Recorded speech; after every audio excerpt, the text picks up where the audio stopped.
This is how to use my film emulation PowerGrades in DaVinci Resolve. Welcome back to the stage of history. All my PowerGrades, including the free versions, use the exact same node tree.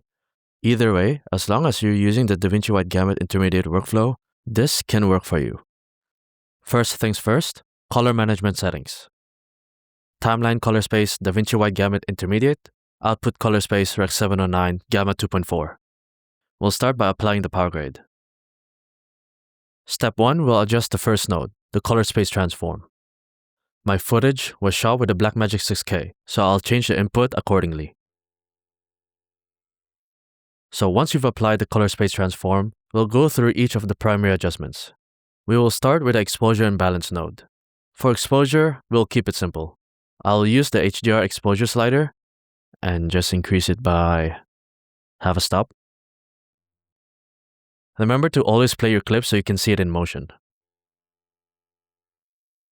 To be honest, it looks pretty good already, but I'll increase the temperature by using the HDR temperature slider.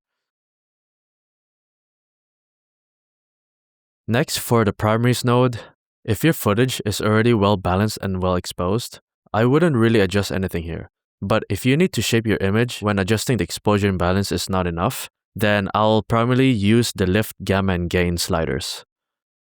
As so. But I'm already fine with how it looks originally, so I'll just reset this. For contrast, again, we'll keep it simple. We'll only adjust this using the contrast and pivot slider. If you set your pivot to 0.336, you'll anchor to the middle gray of DaVinci Wide Gamut color space. This way, your overall exposure will not shift when adjusting your contrast. You can always disable and enable your node to see your changes. For saturation, I keep it simple again. I use the HDR saturation slider, just as so. I'll switch to my vector scopes to check out my saturation levels. Let's play it again. Yeah, that's about it for the primary adjustments. I don't think I'm adding any secondary adjustments here because the shot is pretty simple, so we'll move on.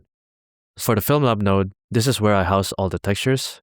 Now it's up to you to change the settings according to your liking, but for this tutorial, I won't be changing anything because I've already fine-tuned it to my liking. And we'll exit out. For film print, you don't have to do anything here. This is where I house my film print emulation. In your case, if you use the free version, the output CSCs or your choice of DRTs will be placed here. Now, for the last node, PowerGrade, I leave this node here in case you want to correct for black levels or any unwanted tints in your shadows and highlights. That's normally what I would do in this node. Otherwise, I would leave this node alone. So yeah, this is how easy it is to use the PowerGrades. Apply, adjust, done. Now, if you want to learn more, click here and I'll see you on the other side.